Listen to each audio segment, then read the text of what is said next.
Bueno, muy buenas tardes a todos. Bienvenidos al webinar con nuestra ponente Arantxa Gayoso. Vamos a esperar unos 5 minutos a que sean justo las 15 horas para iniciar el webinar.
Métete en una web que se llame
Pues ya casi es la hora, por lo que mientras siguen llegando el resto de asistentes al webinar, os voy contando un poquito quién es Arantxa Gayoso. Arantxa Gayoso es fundadora y socia directora de Mil Vidas, empresa especializada en la formación de habilidades directivas y coaching ejecutivo. Es consultora internacional en recursos humanos, siendo también formadora habitual de varias escuelas de negocio españolas. Con anterioridad a su labor como consultora de formación, desarrolló una carrera internacionalmente siendo directora de compras y logística en la ONU, en las sedes de Nueva York y Copenhague. Habiendo formado y gestionando equipos de trabajo de alto rendimiento para el área de emergencias y zonas de conflicto. Jefa de exportación en empresas agroalimentarias, Grupo SOS Cuétara y Chupa Chups, y asesora de comercio exterior en las oficinas comerciales de la Embajada de España en Egipto y Reino Unido. Está especializada en la potenciación de sinergias en equipos de trabajo con el fin de desarrollar relaciones laborales que produzcan resultados altamente efectivos para la organización. Arantxa, en mi reloj ya casi es la hora. Cuando estés lista y quieras, puedes empezar. Bienvenidos a todos. Buenas tardes a todos. Vamos a dedicar los próximos 40 minutos a hablar de una metodología de equipos de trabajo que se llama Belbin, metodología de roles de equipo Belbin.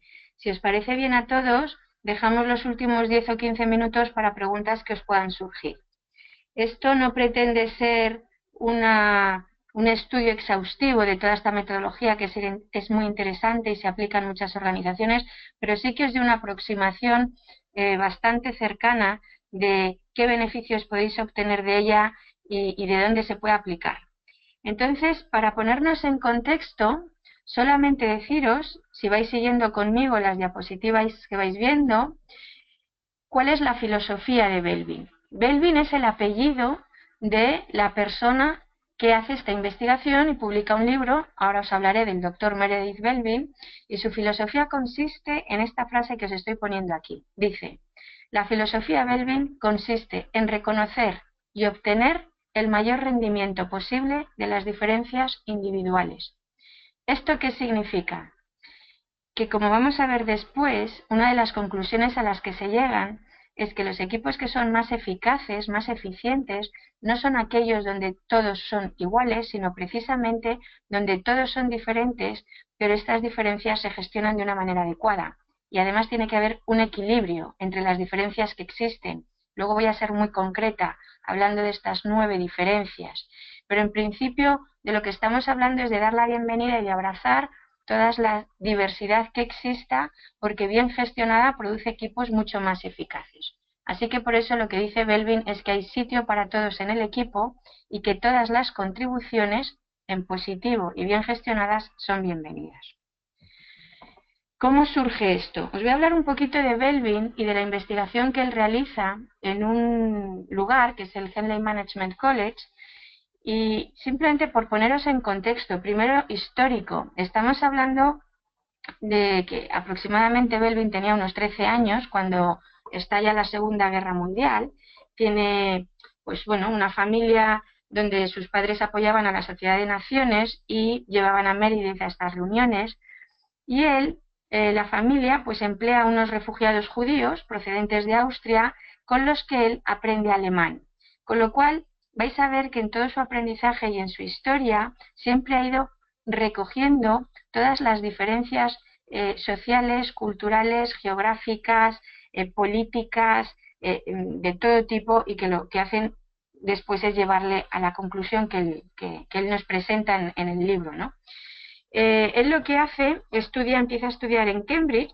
Él llega a decir, porque es una persona humilde, que le dejan entrar en Belbin gracias a un ensayo de palabrería de alto grado, es así como él la llama, pero en cualquier caso lo que hace es estudiar allí a los clásicos. Transcurren un par de años, la verdad es que se empieza a cansar un poco de lo que está haciendo, continúa leyendo sobre temas de antropología y de economía, y al final, pues decide estudiar psicología. Como veis, él también va cambiando y va adquiriendo aprendizajes diferentes. Y se centra en algo que él llama la psicología del envejecimiento de la industria. Es decir, él lo que hace es observar cómo personas de una cierta edad están trabajando en una fábrica y cómo el ritmo de trabajo incide también en el clima laboral, en la gestión emocional de estas personas, en las recompensas que estos trabajadores mayores iban obteniendo, o bien por la rapidez en su producción, o bien por la precisión en lugar de por la velocidad del trabajo, y se da cuenta de que a ellos les satisface mucho más la precisión que la rapidez, y lo vincula, pues por ejemplo, a un tema de edad en este caso. Él continúa con muchas investigaciones, una importantísima. No os quiero aquí dar muchos detalles, es simplemente para que tengáis un poco en cuenta el perfil de él como investigador. Él lo que hace es que trabaja durante un tiempo en un sitio que se llama el Industrial Training Research Unit, es el ITRU. Este es un organismo que está financiado por el gobierno y que lo que hace es pues combinar labores de consultoría para la organización y para la cooperación y el desarrollo económico, es decir, también trabajan con la OCDE. ¿Qué ocurre? Que durante estos años que él está allí, pues también ocurre algo muy importante en su vida, que es que conoce a su mujer, Eunice, y juntos empiezan a investigar una serie de grupos de trabajo que cuando están midiendo qué hacen y cómo lo hacen, se van dando cuenta de que hay grupos que son mucho más eficaces que otros. Y esto, en colaboración con otro matemático que hay, que se llama Bill Hurston, es lo que lleva al equipo de investigación que da lugar en el Henley Management College a la teoría de equipos de trabajo Belbin. ¿En qué consiste esto? Ellos, en el equipo de investigación, seleccionan directivos de una serie de organizaciones. Los directivos, van completando una batería de cuestionarios psicométricos, algunos son muy conocidos, y bueno, están todos dentro del orden de la parte de psicología organizacional, y hay otros que los crean ellos mismos, que los crea el propio Melville. El equipo dirige 3 juegos de gestión por año y van participando hasta 8 equipos en cada juego. Y lo que ocurre en cada juego es que los observadores van registrando metódicamente las diferentes interacciones y contribuciones de los jugadores, y estos registros los analizan y quedan posteriormente categorizados. Entonces, la investigación lo que constituye es una base para esta teoría de los roles de equipo que él luego publica y desarrolla en el libro que es tan famoso y que tiene tanta aplicación en las empresas. Y este libro, que ya he mencionado en un par de ocasiones, se llama Equipos directivos, el porqué de su éxito o su fracaso. Estamos hablando del año estamos hablando del año 1981, cuando se publica este libro y que ha tenido una repercusión tan importante. Entonces, ya os he explicado un poco cómo se origina este concepto, dónde surge el estudio, cuáles son los equipos ganadores o perdedores. Si vais siguiéndome con la diapositiva que tenéis a continuación, lo que vais viendo es que se identifican una serie de patrones de comportamiento. Esto nos puede llevar a la idea de que es que hay comportamientos buenos y comportamientos malos, pero no es así. La magia de esta teoría es que lo que dice es que si la combinación es la adecuada, necesitamos todos los comportamientos. Ese es el gran equilibrio, la combinación, y que estén todos, porque si no se pueden dar ciertas disfuncionalidades de las que luego hablaré. ¿Cuáles son estos roles o patrones de comportamiento? Los distinguimos en 3. Hay unos roles que se orientan a la acción, hay otros roles que se orientan a las personas y otros a la reflexión. Es muy importante que distingamos lo que es la personalidad de lo que es el comportamiento o el rol. Aquí no estamos hablando más que de roles, es decir, patrones de comportamiento, son conductas. Esto significa que aunque nosotros podamos ejercer 9 conductas distintas, que son estas, resultará que hay algunas de ellas con las que tú te encuentras mucho más cómodo y tiendes a repetir muchas más veces. Pero también te podrá pasar que estarás en otro lugar y necesitarás poner en práctica o poner en valor otra conducta. Y si es una de las que tú manejas con una cierta neutralidad o comodidad, pues no tendrás ningún problema y lo harás. Entonces, como veréis, un mismo individuo puede ejercer distintos roles dependiendo del grupo donde esté o de la función que tenga que desempeñar o de los resultados que le pidan y que él piense que pues, necesita ejercer. Hablaremos de esto ahora con un poquito más de detalle, pero lo principal es que distingamos que hay 3 grupos distintos, uno es más social, otro es más reflexivo o mental y el otro es más de actuación. ¿Cuáles son los... nosotros de estos 3, como hemos dicho antes, habrá algunos que llamemos menos preferidos. Estos son roles donde si podemos los delegamos, es decir, esperamos que alguien en el equipo los desempeñe en lugar de hacerlo nosotros.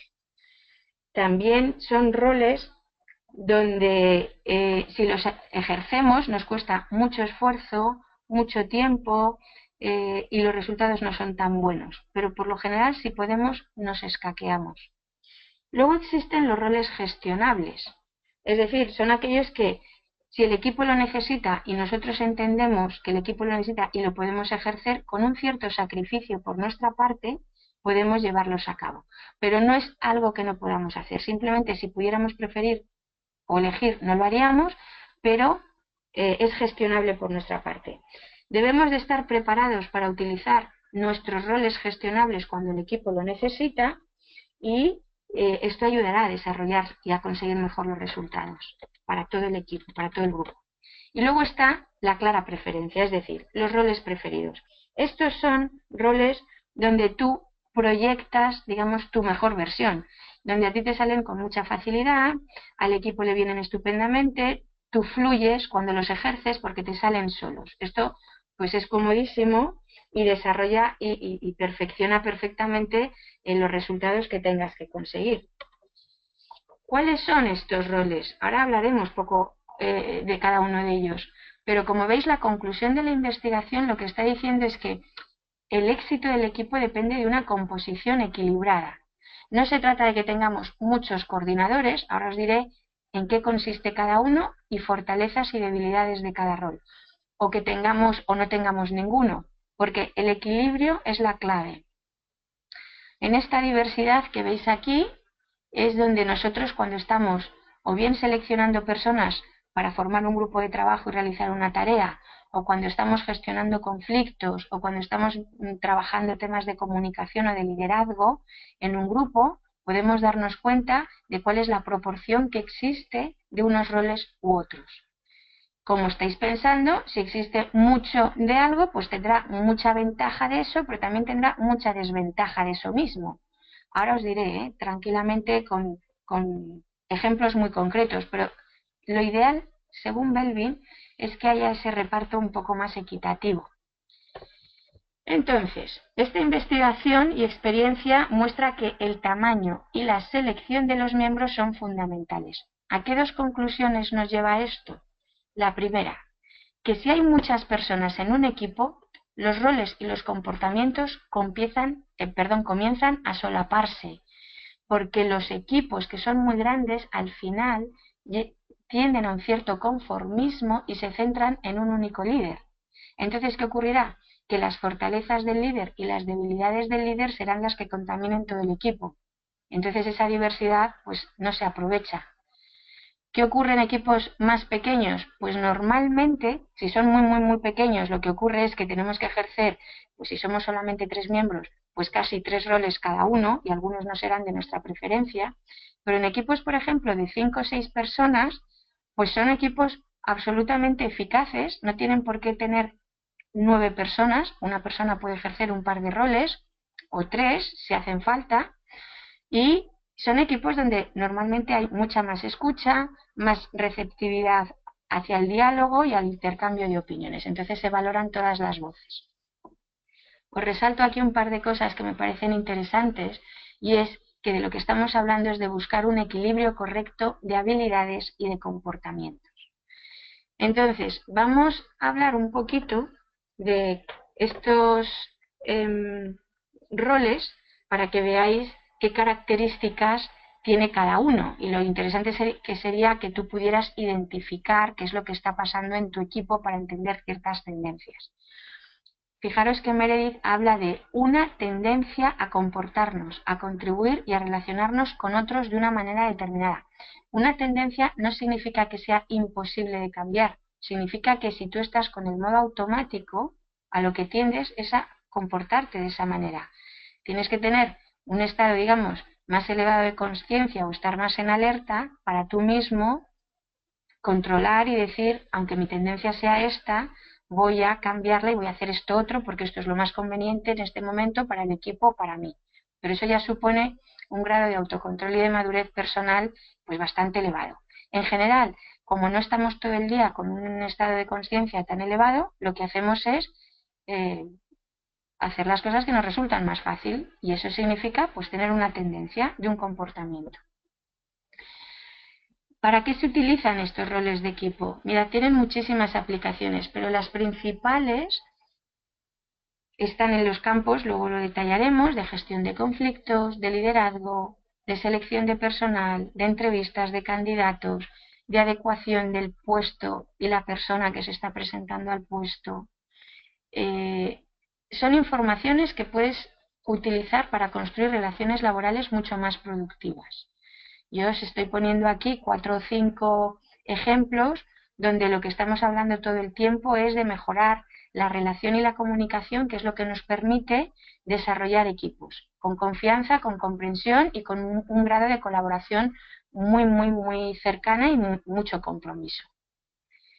Entonces, fijaros qué es lo que medimos. Lo que vamos a medir no es la personalidad. ¿Por qué os pongo este dibujo? Yo no estoy hablando aquí de la personalidad ni del tipo psicológico. Eso es algo que está absolutamente en otro nivel, en otro terreno. Nosotros de lo que vamos a hablar es de aquello que se ve, lo que es evidente y observable. Y eso se llama comportamiento. Yo me puedo comportar de una cierta manera, pero eso no tiene por qué indicar cuál es mi tipo de personalidad. Estaríamos hablando ahí de dos conceptos distintos. Entonces, en este sentido, la metodología y la nomenclatura que utiliza Belvin es muy fácil que la aceptemos cualquiera, porque como no están hablando de algo tan íntimo y nuestro como pueda ser nuestra personalidad, sino que estamos hablando de un cierto comportamiento que expresamos, pues eso, digamos, incluso si no nos gustara alguna de las cosas que vamos a oír, entendemos que es algo aceptable, que no nos molesta, no nos hiere tanto. Y por otra parte lo podemos cambiar con más facilidad que si tenemos que cambiar algo que ya supone nuestro ADN o nuestra personalidad. Así que en ese sentido, la metodología de roles de trabajo de Belvin ha sido muy fácilmente aceptada en la gestión de equipos en muchas organizaciones porque resulta bastante más fácil y suave que otras.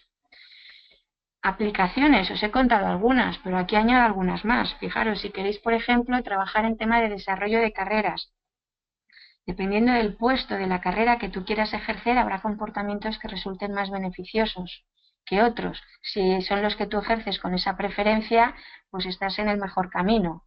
En tomas de decisiones, en gestión de talento, en análisis de puestos, por ejemplo, para departamentos de recursos humanos. Cuando estamos dando un feedback en una entrevista o en una reunión a un colaborador, el poder hablar no de su personalidad, sino del comportamiento que ejerce en determinada situación, puede darle muchísima información valiosa sobre si le viene bien repetirlo o no. En identificación de necesidades de formación, ahora veremos un poco, en coaching, en todo lo que es desarrollo de persona o de profesional, es añadir una capa más de autoconocimiento que tenemos al individuo. ¿Cuándo los utilizamos y cómo? Pues sea cual sea el lugar de la organización en el que estemos trabajando, Belvin siempre puede asegurar a los individuos y a los equipos que se comuniquen de una manera en la que todo el mundo está compartiendo ese lenguaje, porque ahora cuando os cuente cada uno vais a ver que se entiende perfectamente, no tiene ninguna dificultad.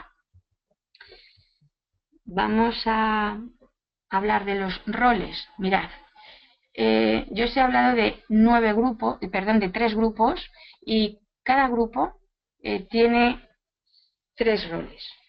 El primero de todos, podemos decir, es el de cerebro.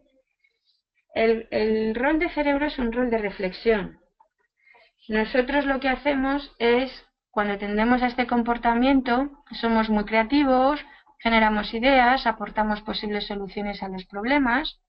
Entonces, fijaros qué gran contribución para cualquier equipo el no estar repitiendo soluciones a los problemas que tenemos hoy del ayer, cuando resulta que tenemos ya problemas del hoy o del mañana. Es decir, el cerebro está siempre pensando en algo distinto. Entonces, imaginaros que supone un equipo en el que no haya un cerebro. Pues es un equipo que tenderá a repetir soluciones del pasado, donde no exista creatividad, donde haya mucha, pues una falta, digamos, de inspiración. Tenemos otro rol. Luego os hablaré de fortalezas y de debilidades permitidas en cada caso.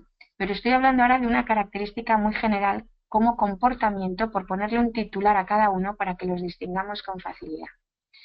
Luego tenemos otro rol al que llamamos investigador de recursos. Este es un comportamiento que tiende mucho a salir del equipo donde está para buscar los recursos que el equipo no tiene y buscarlos fuera. Explora oportunidades y desarrolla contactos. Es decir, nosotros no tenemos algo, pero nuestro investigador de recursos, que normalmente suele tener unas habilidades sociales grandes y tiene, digamos, casi hasta amigos en el infierno, pues habla con unos y habla con otros y al final encuentra ese recurso y vuelve otra vez al grupo, al equipo, y les dice, nosotros no lo tenemos, pero he hablado con Mengano, con Zutano, que sí nos lo puede proporcionar. Entonces es interesantísimo porque vamos a ver en qué situación a veces nos encontramos. No tenemos nosotros todo, no tenemos o el conocimiento, o el equipamiento, o la parte técnica, o la parte material. Así que es excelente como abastecedor, es como un conseguidor. Luego tenemos el rol de coordinador. El rol de coordinador lo que hace es clarificar muy bien los objetivos y asigna las tareas, las cargas de trabajo, las responsabilidades que son aceptadas por los demás. Es un buen, digamos, delega. Él asume, su función es la de coordinar. Entonces tiene que estar pendiente también de que se cumplen las cosas. ¿Qué os podéis imaginar? Pues imaginaros un grupo donde hay muchísimos coordinadores. Hay algunas veces que vemos una web en una empresa y ves que todo el mundo es director de algo. Y la pregunta que yo me hago es, bueno, ¿y entonces aquí quién trabaja? Porque si este es el director de marketing, el director de finanzas, el director de compras, el director de tal y el director de cual, todos dirigen, todos coordinan, ¿pero a quién?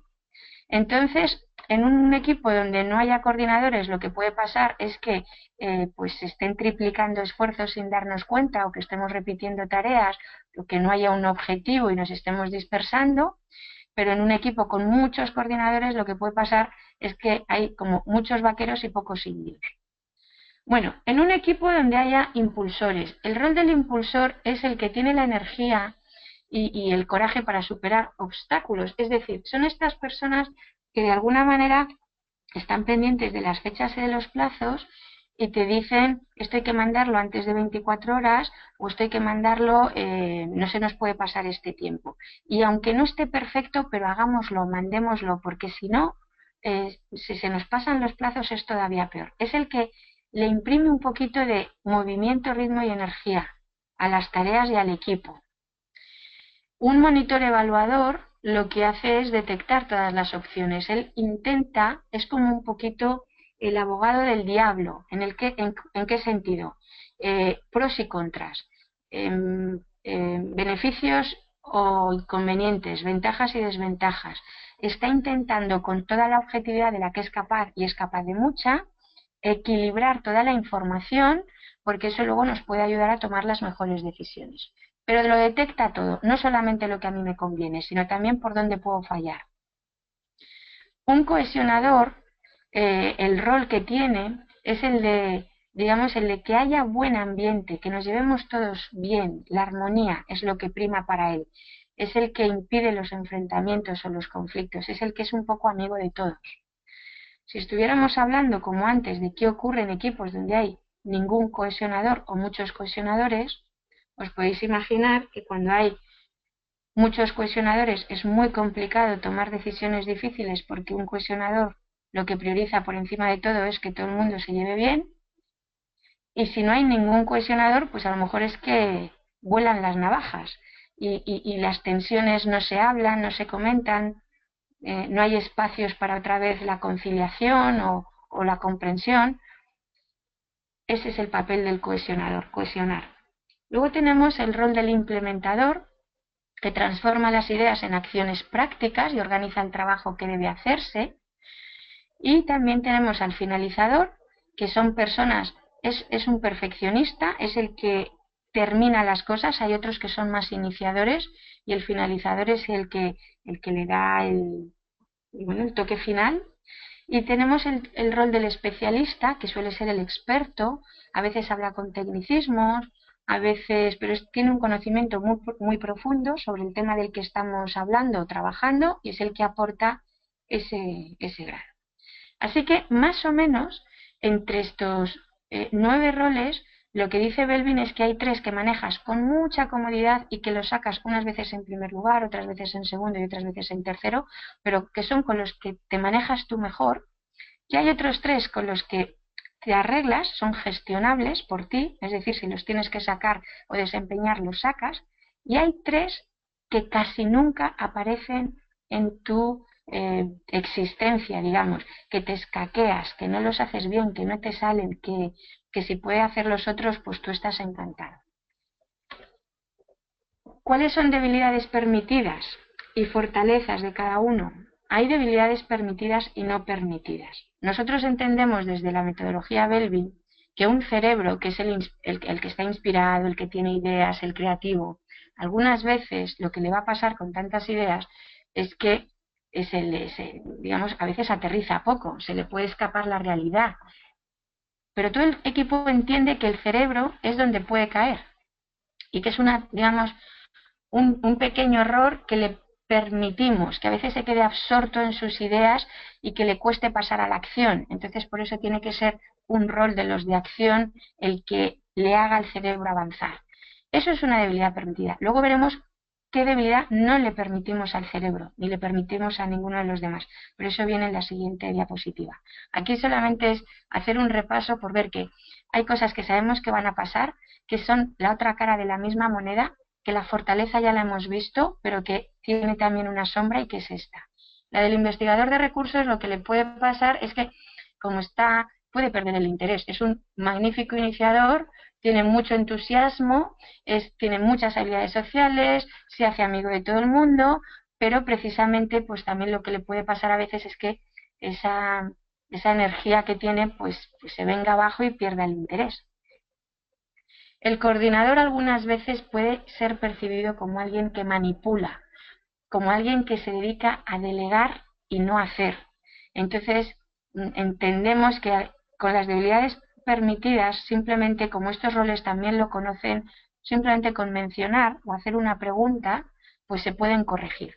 Pero entendemos que lo que ganamos de coordinador es más fuerte, o lo que ganamos de investigador de recursos o de cerebro es más fuerte y vale más que la pequeña debilidad que tienen asociada a esa fortaleza, que nos beneficia aún más la fortaleza.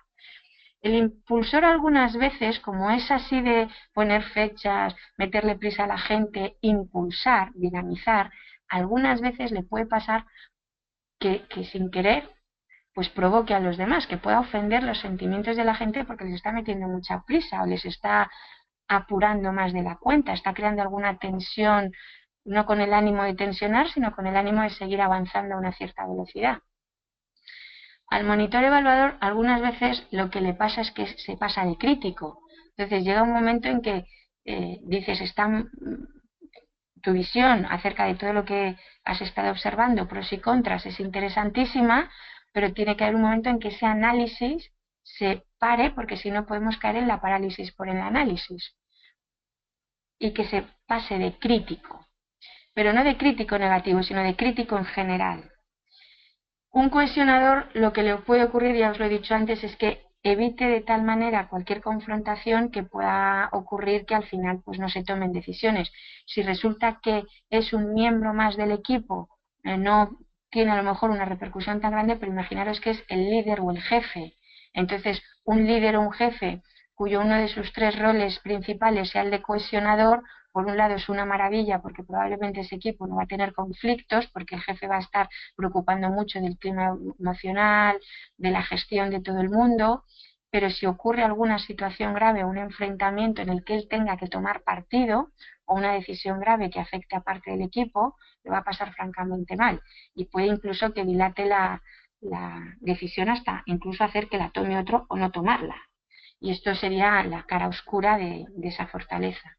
Un implementador puede llegar a ser un poco inflexible, porque es un poquito a veces lento a responder a las nuevas posibilidades que existen y puede burocratizar, procedimentar demasiado lo que estemos tratando. El finalizador algunas veces, pues como él es como él lo hace todo hasta el final y es un perfeccionista, pues muchas veces puede llegar a tender a pensar que los demás no lo hacen tan bien como él y por lo tanto va a ser reacio a delegar. Esto lo hago yo y yo mismo soy el cuello de botella de esto y no permito que nadie más lo termine. Eso le puede preocupar el grado de calidad o de perfeccionamiento con el que se estén haciendo las cosas, y si lo que nos estamos jugando ahí en el equipo es llegamos con un nivel de 8 o no llegamos y alcanzamos un nivel de 10, ¿qué hacemos? Pues ahí el equipo tiene que escuchar todas estas voces y llegar a una intranegociación. Y por último, el especialista es que es un experto donde algunas veces la parte oscura que tiene es que no le entienden los demás. Es como si estuviera hablando desde otro lenguaje. Entonces, quizá algunas veces lo que hay que hacer es aterrizar un poco, no digo vulgarizar los términos, pero sí hacerlos más, digamos, comprensibles para todos aquellos que no sean expertos. Entonces, el toque que habría que darle al especialista es decirle sí, pero bueno, y eso, digamos, en cristiano, ¿qué significa? Depende del ambiente donde nos estemos encontrando laboralmente, ¿no? Y estas son debilidades que no se pueden permitir, porque entonces sí que afectan muchísimo a los resultados y al equipo. El del cerebro, como la idea ha sido suya, pues llegue un momento en que decide que no coopera con los demás porque tiene un sentido muy fuerte de propiedad acerca de esa idea.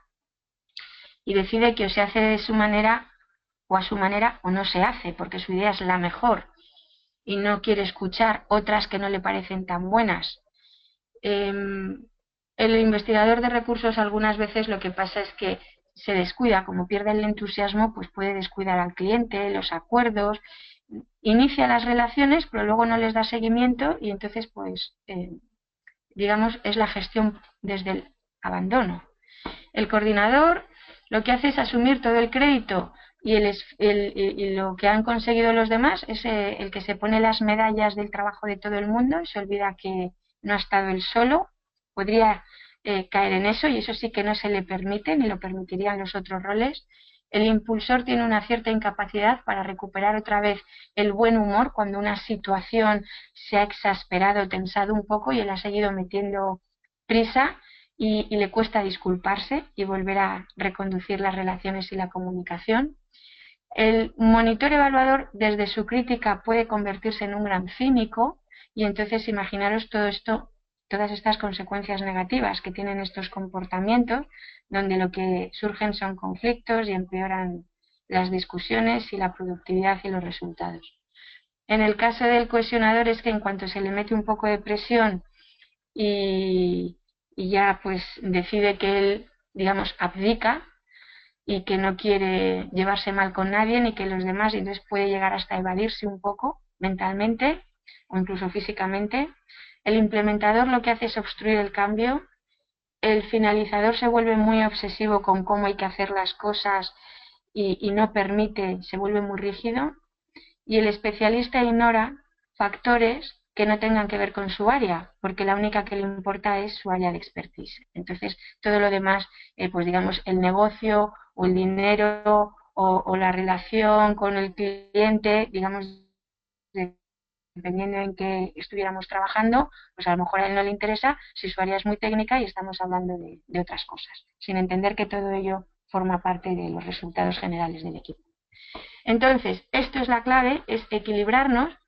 Yo os cuento aquí simplemente un par de detalles, aunque ya los he mencionado antes, pero un equipo sin cerebro pues tendría muchas dificultades para dar con una chispa, una idea ingeniosa para poder comenzar a trabajar, y con muchos cerebros pues lo que ocurre es que las ideas malas pueden ocultarse, porque hay muchas buenas, malas, pero el caso es que al final nos dedicamos a hacer un ejercicio intelectual donde no hay acción, donde parece que estuviéramos redactando ensayos y tesis doctorales, pero al final, ¿quién hace las cosas?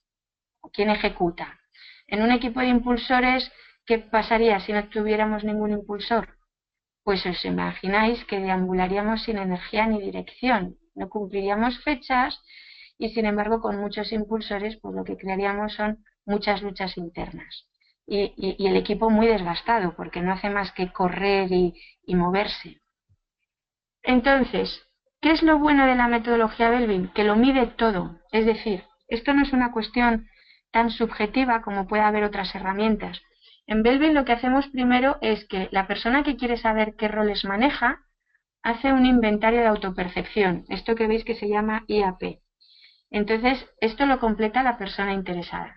Pero por supuesto esto no es suficiente, porque tú dirías, bueno, es que el peligro que hay aquí es que tú dices de ti lo que tú ves o lo que a ti te gustaría ver. Pero, ¿y eso cómo se contrasta o confronta con la realidad? ¿Y qué es la realidad?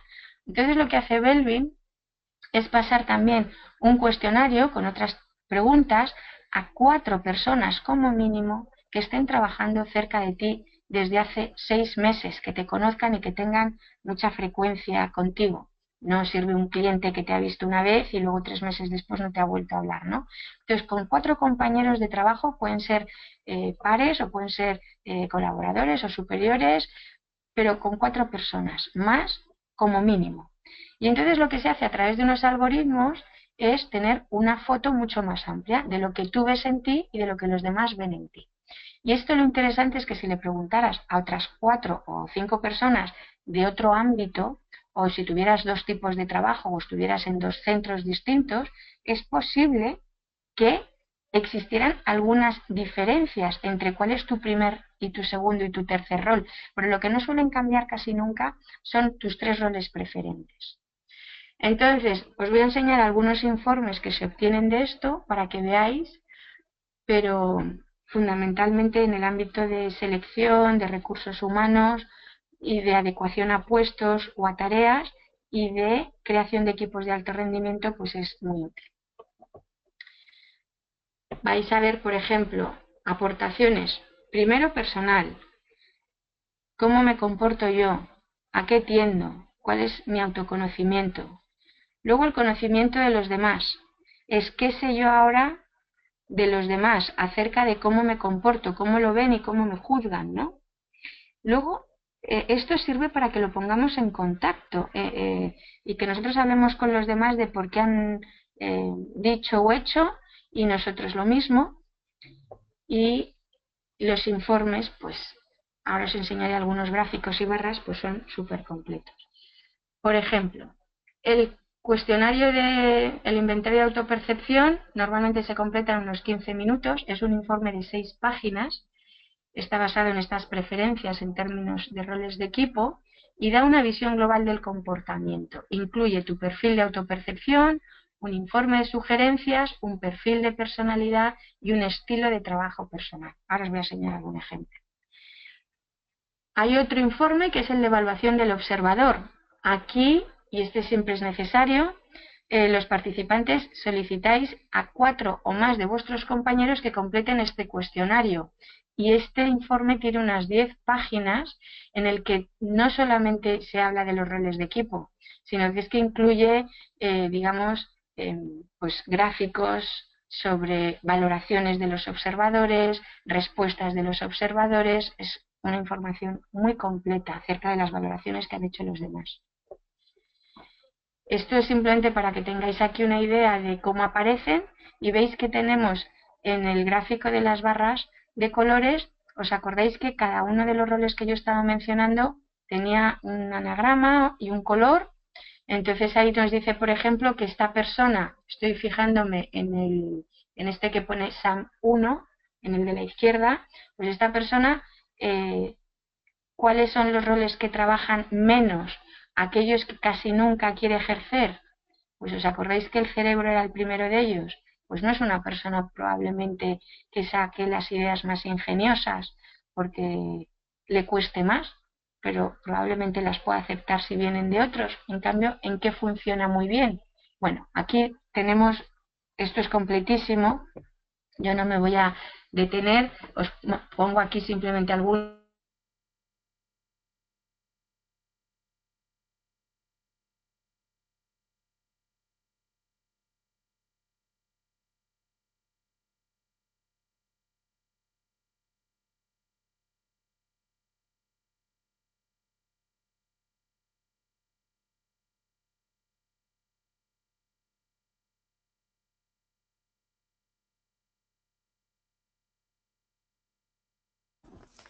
Arancha, disculpa, pero es posible que no te escuchemos.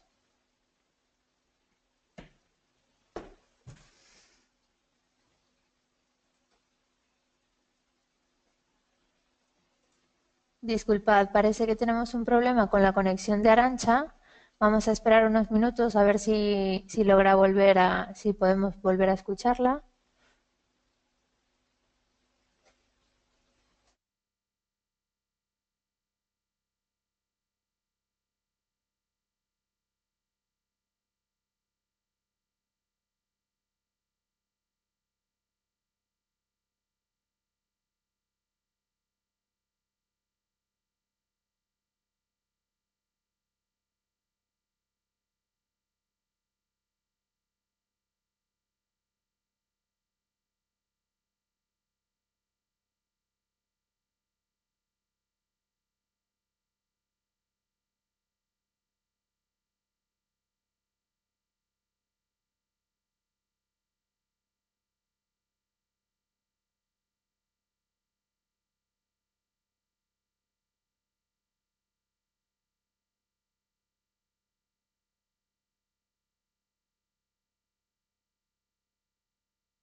Estamos intentando solventar los problemas técnicos que tenemos con Arantxa y volvemos en unos minutitos para ya básicamente cerrar el webinar. Si tenéis algunas preguntas que queráis saber, pues nos las podéis hacer llegar a través del chat y así cuando Arantxa logre la conexión nuevamente podemos ir contestándosla.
No sé si me podéis oír ahora. Ahora sí te Vale. escuchamos, Arantxa. Bienvenida nuevamente. Perdonad que se me ha ido y he tardado un par de minutos o tres en recuperarlo. Siento mucho. No te Pues preocupes. Continuamos. sí, ya estamos a punto de terminar. Solamente os estaba enseñando el tipo de informes que podemos ver y os enseñaba en cada caso lo que nos puede proporcionar. Me estaba quedando en el de las preferencias en términos de roles de equipo, pero también veis que hay un informe escrito muy abundante sobre el feedback de la orientación que te da sobre la mejor forma de gestionar tu comportamiento en el trabajo y aprovechar esas contribuciones en términos de los roles de equipo que estás ejerciendo en combinación con los de tus compañeros. Y luego también en cómo maximizar tu potencial, ¿no? Entonces habla de fortalezas que tienes, de debilidades que pueden existir, pero basándose en las opiniones que te has dado y en las de tus observadores. Hay muchos más informes. Yo aquí solamente os traigo para que veáis algunos, sugerencias de desarrollo, estilos de trabajo sugeridos. Imaginaros qué interesante es esto para alguien que está terminando su carrera y que va a empezar su vida laboral y que en una entrevista de trabajo le pregunten, por ejemplo, oye, háblame de ti, de tus fortalezas o de tus debilidades o de en qué ambiente te gustaría trabajar, que son preguntas que cuando todavía no tienes experiencia te cuesta mucho responder y sin embargo con esto, si lo maneja tanto el profesional de recursos humanos como el candidato, pues llegan a una conversación muchísimo más profunda y más rica. Si estamos hablando del análisis de la composición de los roles de equipo, que es este primer informe que os pongo, lo que hace es una clasificación global de todas las percepciones y las opiniones de la combinación que somos o que formamos todas las personas que están en ese equipo. Y entonces entenderemos por qué nuestro equipo tiene ciertas tendencias. Siendo nosotros conscientes de ellas, las podemos manejar mejor.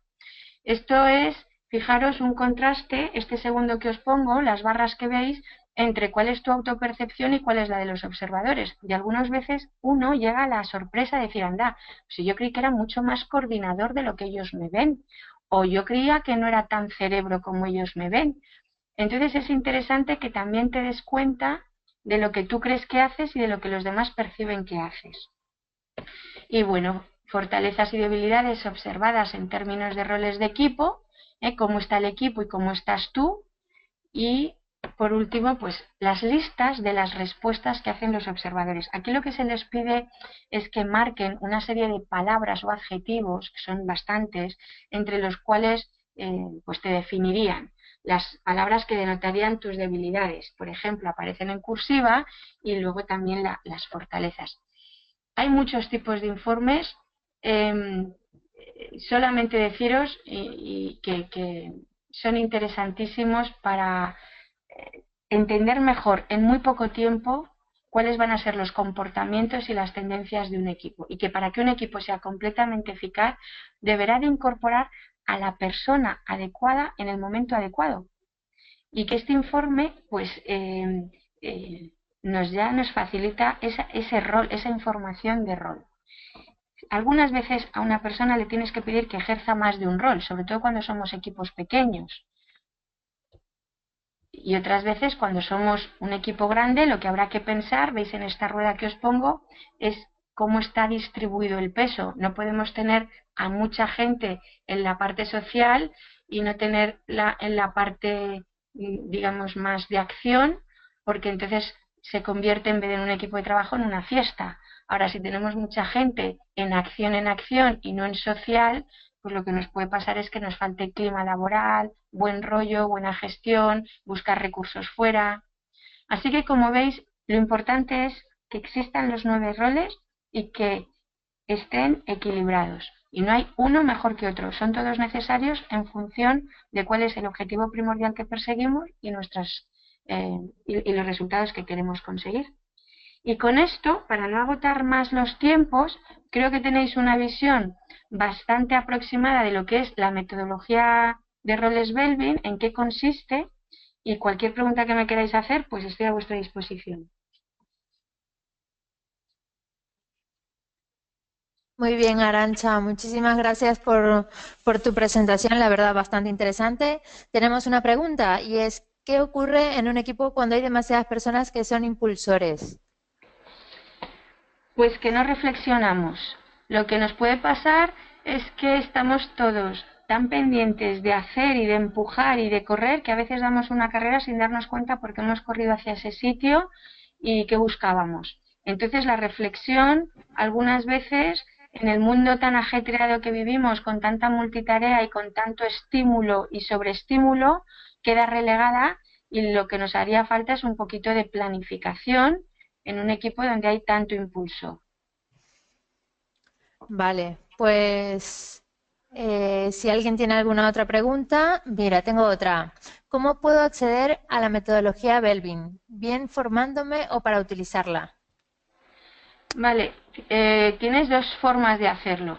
Si tú quieres certificarte en Belbin porque eres una persona que la puede utilizar en sus equipos de trabajo o en su organización, tienes que acudir a el único sitio donde se certifica en España, es Belbin Spain, y bueno, la web es belbin.es y tienes que hacer un curso de 2 días de duración y pasar un examen, porque hay que estudiar, y ya tienes esa certificación. Y eso te da derecho a poder luego comprar los cuestionarios y las herramientas de trabajo también que existen. Hay dinámicas y instrumentos que se pueden utilizar cuando se está trabajando con roles Belvin y estás trabajando temas de cohesión o de comunicación. Eso si te quieres certificar y convertir Belvin en una herramienta de trabajo para ti. Si no quieres certificarte y pasársela a otros, sino lo que tú quieres es obtener información sobre ti, pues también lo puedes hacer exactamente igual. Te ahorras el curso y el examen y todo esto, y lo que haces es acudir a la página y rellenar bueno, la información que te piden, el registrarte para que te pasen un cuestionario, pero acuérdate de que ese cuestionario no lo vas a hacer tú solo, lo van a hacer también por lo menos 4 personas de tu entorno. Entonces lo que va a hacer Belvin es pasárselo a ellos mediante un correo electrónico. Les dirán, por favor, te agradecemos mucho si rellenas estas informaciones para acerca de tu compañero. Son anónimas, ellos lo devuelven y lo que hace Belvin es, mediante pues, los cálculos de los logaritmos que hace, pues devolver las respuestas y los informes. Pensad que no Vale, solamente es algo Arantxa, cuantitativo, ¿eh? disculpa que te interrumpa. Me comentan que qué inversión es necesaria para la certificación. Supongo que toda esta información sale en la página web que comentas. Sí, sí, si Vale. vais allí lo vais a ver. Yo ahora no me acuerdo, yo estoy certificada, por supuesto, porque lo utilizo cuando hacemos formaciones de trabajo en equipo, de comunicación, ¿no? Pero yo ya no me acuerdo cuánto pagué. Eh, ¿Me recuerdas está en la web. la web se llama belvin.es, puede ser? Sí, sí, sí. Tened en cuenta que Belvin tiene en cada país una licencia. Entonces, aquí solamente te puedes formar y certificar con Belvin Spain, pero si estuvieras en Francia, pues es Belvin France. Entonces, Vale, meteros en Belvin Spain y ahí tienes toda la información de precios vale. y si alguien quisiera, que yo se lo facilito también, porque de repente son muy rápidos contestando, ¿eh? Son unas personas súper amables, muy rápidos, en menos de 24 o 48 horas tienes una respuesta, pero si alguno de vosotros tiene alguna dificultad, pues yo le escribo un correo allí a alguien porque nos conocemos bien y rápidamente que os contesten, pero no creo que tarden más de 48 horas. Perfecto. Las Arantxa, no, certificaciones y las formaciones se hacen en toda España, es decir, yo me formé en Bilbao, pero algunas veces las organizan en otros sitios, o sea que hay grupos cada cierto tiempo, lo anuncian las fechas y no hay problema. vale, Arantxa, nos quedan 2 minutitos, así que os recuerdo a todos los asistentes que las grabaciones de este webinar os las vamos a hacer llegar por correo electrónico, así que nada, no me queda más que agradeceros vuestra participación y vuestra asistencia a este webinar y que sigáis en contacto con todo lo que posteamos en nuestra web de Fundesen Business Topics para que os actualicéis y os informéis de todos estos temas. Muchas gracias, Arantxa. Gracias. Gracias a todos. Hasta luego.